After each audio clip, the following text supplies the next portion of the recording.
उससे बढ़कर के संसार में कोई दूसरा आनंद है ही नहीं। हम मानते हैं ना कि हमको जैसे किसी के पास बढ़िया गाड़ी हो जाए, बढ़िया बंगला हो जाए, पैसा हो जाए, तो समझते हैं कि मैं बहुत सुखी हो गया हूं। लेकिन ये वास्तव में सुख नहीं है। सुख उसे कहते हैं जो कभी नष्ट ना होता हो। आज हमारे पास पैसा है तो कल नहीं है। कल जहां अगले हुआ करते थे, राजे रहा करते थे, हाथी चिंगारते थे, घोड़े रहा करते, आज वहां कौवे उड़ रहे हैं उनके किलों पर।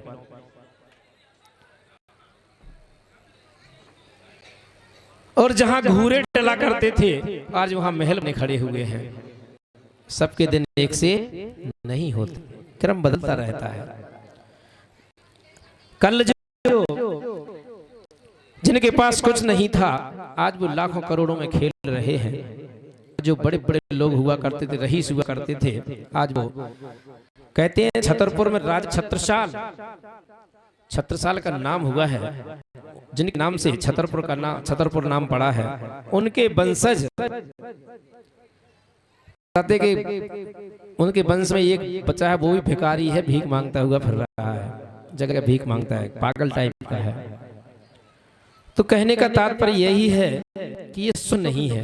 आज धन है, कल हमारे पास धन का अभाव हो जाएगा। लेकिन जिनकी हम आज पूजा कर रहे हैं, सिद्ध चक विधान सिद्ध, जो सिद्ध हो चुके हैं, उनसे बढ़कर के संसार में कोई दूसरा सुख है नहीं। एक से पूछा, कुएं के मेढक से पूछा कि तुमने दुनिया देखी है? मेढक ने अपने हाथ फैलाए, बोले दुनिया इतनी बड़ी होगी? अरे बोले नहीं, इससे बड़ी दुनिया है। उसने और अपने हाथ फैला दिए। अरे बोले नहीं, इससे भी बहुत बड़ी दुनिया है। तो अपने दोनों हाथ और दोनों पैर फैला दिए। तब सामने वाले ने कहा इससे भी बड़ी दुनिया है। तो उसने कुएं में एक जरा सा चक्कर लगाया, बोले इतनी बड़ी होगी दुनिया? बोले नहीं, इससे भी बड़ी दुनिया है। तो उसने पूरे कुएं में एक चक्कर लगा दिया। कहा इससे? बोले अब मैं तुम्हारी बात नहीं मानूंगा, इससे बड़ी दुनिया हो ही नहीं सकती। इससे बड़ी दुनिया हो ही सकती, क्योंकि वो कुएं के कभी बाहर निकला ही नहीं था। उसी प्रकार से हमने उस सुख की कभी कल्पना ही नहीं की, क्योंकि कुएं के मेढक हैं हम, कुएं के मेढक बने हुए हैं। यदि उस सुख की हम जरा सा सोच लें, समझ लें, उससे बड़ा अतुलनीय सुख है जो कभी क्षय होता ही नहीं है। जैन दर्शन में भगवान पुनः जन्म नहीं लेते हैं भैया, आपको बता दें। जैन धर्म अवतार नहीं लेते हैं। आप तो बन सकते हो, हम बन सकते हैं, आप बन सकते हो। क्या बन सकते हो? जिस रास्ते पर भगवान चले हैं, जिन्होंने उसका पथ अपनाया है, यदि आप भी उस रास्ते पे चलोगे तो आप भी भगवान बन सकते हो। बहुत कठिन है। भगवान कभी अवतार नहीं लेते हमारे जैन दर्शन में, क्योंकि वो तो ऐसे सुख में पहुंच गए हैं, ऐसे सुख में पहुंच गए हैं, ऐसे सुख में पहुंच गए हैं। वो काहे के लिए आएंगे आपके दुख में? आप एक घर के मालिक हो, अपने घर का हमें संचालन करना है, तो कितने व्याकुल रहते हैं? रहते हैं कि नहीं? बच्चे की पढ़ाई लिखाई, कहीं कुछ, घर में तमाम तरह की व्याधियां रहती हैं। और जो अपन कहते हैं भगवान 3 लोग का संचालन करेंगे, तो वो कितने दुखी होंगे कि सुखी होंगे? एक घर का संचालन करने में तो इतना दुख होता है हमें, तो वो ऐसा सुख छोड़ करके काहे के लिए आए यहाँ पर? उन्होंने अपनी आत्मा को पावन कर लिया है। जो आत्मा थी वो परमात्मा बन गई है। ऐसे आनंद में पहुंच गए हैं कि इस यहाँ को तो देखते ही नहीं, वो पृथ्वी को। भगवान दूसरे तो बन सकते हैं, लेकिन वो नहीं आते। ध्यान रखना है जीवन में, ये जैन सिद्धांत कहता है। तो ये मनुष्य पर्याय है, जो आप मनुष्य, हम सभी मनुष्य हैं यहाँ पर। ये कोई आसान नहीं है मनुष्य बनना, बड़ी मुश्किल में है मनुष्य पर्याय मिलती है। ये बहुत पुण्य किए होंगे, बहुत पुण्य किए होंगे, जो मनुष्य पर्याय मनुष्य करके हम बैठे हैं। ये पेड़ है, ये भी ये जीव है, न चल फिरता है, फिर सकता है, न बोल सकता है, न कुछ कह सकता है। जहाँ खड़ा है पानी दे दो ठीक है, नहीं तो सूख जाता है खड़ा खड़ा। ये क्या है? जीव है, के अंदर भी आत्मा है। एक पशु है, गाय है, बैल है, उसके अंदर भी आत्मा है। जैसे हमारी आत्मा है वैसे उसमें, लेकिन ऐसे खोटे कर्म किए उसने, तो उसे पशु बनना पड़ा। दुखी दुख है उसको। पानी दे दो ठीक है, खाना दे दो तो ठीक है, नहीं तो है। लेकिन इन सभी जो एक इंद्रिय जीव है, जो स्थावर कहलाता, चींटी भी जीव है, हाथी भी जीव है, लेकिन हम मनुष्य बड़ी मुश्किल से बने हैं। इसका मूल्य समझे मात्र 60-70 साल की आयु है, कल भरोसा नहीं क्या होने वाला है। इसलिए ऐसे भगवान की पूजा करने से, सिर्फ आरती करने से कुछ नहीं होगा, सिर्फ पूजा करने से कुछ नहीं होगा, अपने जीवन में बदलाव आना चाहिए।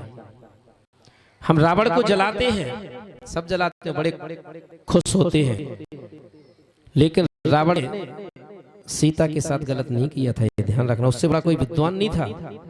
आज जितने लोग बैठे हैं, कोई भी रावण से महारावण होंगे यहाँ बैठे हैं जितने। अपने रावण जलाने का तात्पर्य अपने अंदर का रावण जलाओ। हमारे अंदर से अवगुण नहीं होना चाहिए। अंदर के रावण जलाने का फायदा है, उस रावण को जलाने से कुछ नहीं होगा। तो ये मनुष्य पर्याय, मनुष्य योनि में बड़ी दुर्लभता से मिलती है। और ऐसे ही खो दिया मांस मदिरा में, शराब में, जुए में, व्यसन में, दूसरों को ठगने में, मायाचारी करने में, तो फिर ये मनुष्य पर्याय मिलना मुश्किल है, फिर नहीं बनोगे। ध्यान रखना। जिस प्रकार से मात्र एक दृष्टांत देंगे, उसके बाद 5-7 मिनट का एक दृष्टांत दो सुनाएंगे, उसके बाद समापन। एक लकड़हारा था, वो जंगल में जाता है, कोई बात नहीं करो, वो लकड़हारा जंगल में जाता है, लकड़ियों को बीनता था, अपने परिवार का पालन पोषण करता था। लकड़ियों को बीनते बीनते बहुत दूर पहुंच गया, समुद्र के किनारे। वहां क्या था, उसे बड़ा चमकीला पत्थर मिलता है, और वो चमकीला पत्थर, ऐसा पत्थर आज तक नहीं देखा था उसने। बारंबार उस पत्थर की ओर निहारता है, वो कहता है कि ऐसा पत्थर तो मैंने आज तक नहीं देखा, और विचार करता है कि मुझे भूख लगी है।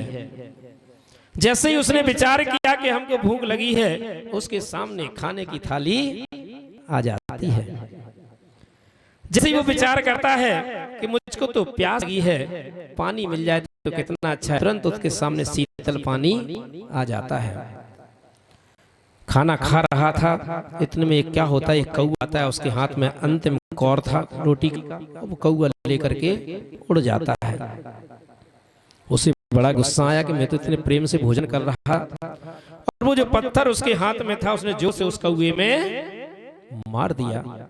पत्थर तो समुद्र के किनारे बैठा था, डुब डुब गिर जाता है। डुब, समुद्र बहुत गहरा होता है, 4-4, 5-5 किलोमीटर गहरा। जैसे वो पत्थर उसके हाथ से गया, उसके सामने जो थाली थे, लोटा था, गिलास था, सब कस गायब हो जाता है। वो सोचता है कि मैंने प्रवचन में सुना था कि एक चिंतामणि रत्न होता है, और उस चिंतामणि रत्न के सामने हम जो चिंता करते हैं वो वस्तु है प्राप्त हो जाती। हो ना हो, वो चिंतामणि रत्न ही था। लेकिन अब क्या करें, अब तो वो चिंतामणि रत्न हाथ से चला गया, समुद्र में डूब गया, अब उसका मिलना मुश्किल है।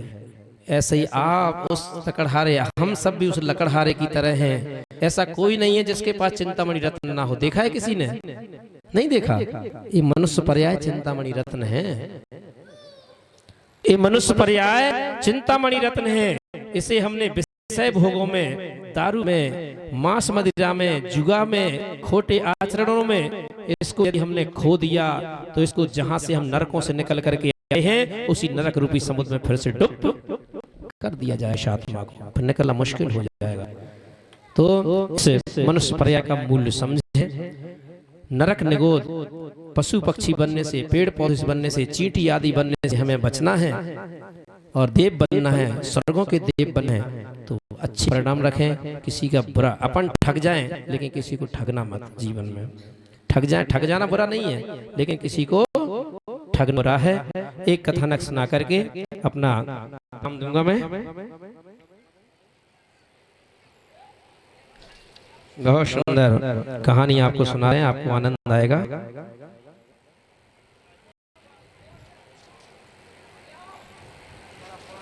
एक मिनट।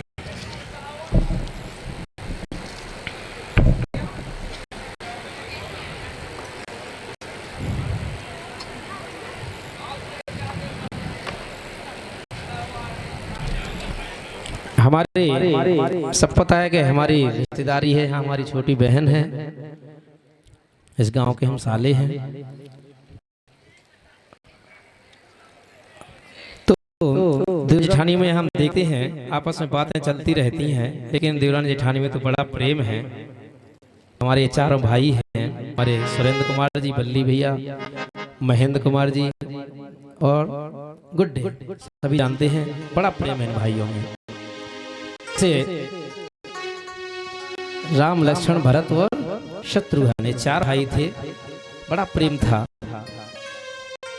इनके। तो पांचवें भाई भी थे, लेकिन वो आज हमारे बीच नहीं है।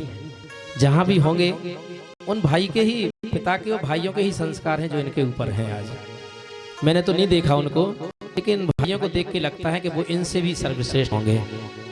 दाऊ कहा करते थे उनको, आप लोगों ने देखा होगा गांव वालों ने। आज वो होते तो बड़े प्रसन्न होते कि हमारे भाई कैसा नाम कर रहे हैं। तो देवरानी जेठानी की बात में कहा हूं, देवरानी और जेठानी करके बैठी टेक, संगीत नीचे, मर घट तक पहुंची मगर कहीं न मानी एक। डबल बिना संगीत नहीं आओ। था सुंदर सावन का महीना, रिमझिम मेघ बरसा था, बढ़िया बढ़िया पकवान बनाने को जी खूब मचलता था। सावन के महीने में सबके यहाँ बढ़िया बढ़िया पकवान बनते कि नहीं बनते हैं। और अपने बुंदेलखंड का फेमस है, बोलते हैं खाजा, जानते ना खाजा? खाजा बनता है अपने यहाँ। दिल्ली वगैरह में तो कोई नहीं जानता खाजा, लेकिन बुंदेलखंड में सब जानते हैं। एक दिन सलाह देवरानी की हो गई जेठानी के घर में, बढ़िया बढ़िया पकवान बना डाले कुछ ही घंटे भर में। बढ़िया मिलकर तुरंत ही दोनों ने खाजा मीठे तैयार किए। मैं मोटे 8-7 पतले 15 कुल जिन्हें संभाल लिए, जिनमें से मोटे थे 8 और पतले थे 7 खाजा। अब तो मैं रार छिड़ती है देवरानी जेठानी में, छिड़ गई रार इतने में ही, देखो इनकी नादानी को, मैं लूंगी 8 बड़े मोटे, पतले दूंगी देवरानी को, पतले देवरानी को। तो देवरानी भी कम नहीं थी, तू साथ मुझे कैसे देगी, मैं मोटे लेकर मानूंगी, तू आई बड़ी खाने वाली, अब खा ले तब मैं जानूंगी। कहती है देवरानी, रे देख न डरने वाली, क्यों ज्यादा अकड़ दिखाती है, तू तो क्या सास ननद पति की तबीयत मुझसे घबराती है। सास देवर सब घबराते हैं मुझसे, तू क्या लगती है मेरे सामने। दोनों में बढ़ गई रार अधके, तब एक शर्त तय कर डाली, सो जाओ दोनों बोलो मत, जो पहले उठे वही हारी। लड़ो मत, सो जाते हैं, जो पहले उठेगा उसे साथ ले पड़ेंगे, ये शर्त लगा लेती हैं दोनों। कर आंख बंद सो गई इधर, घर के किवाड़ देकर ताले, तब तक दफ्तर से आ पहुंचे दोनों के घर पर घर वाले। दे रहे आवाजों पर आवाज, जुड़ गए पूरा बस्ती वाले, आ गई पुलिस दौड़ी दौड़ी, फाड़े किवाड़ तोड़े ताले। पता पड़ा कि तो मर गई यार, मेरे को दम नहीं दिखा है, कुछ गड़बड़ है। देखा तो यह मालूम हुआ, मर गई नहीं कुछ दम इनमें, शायद जहरीले कीड़े ने खाया कहीं इनको दिन में। अब तैयारी लगती कि भैया ऐसी है जो नगर में बीमारी न फैल जाए, रात ही में जला दो इन्हें।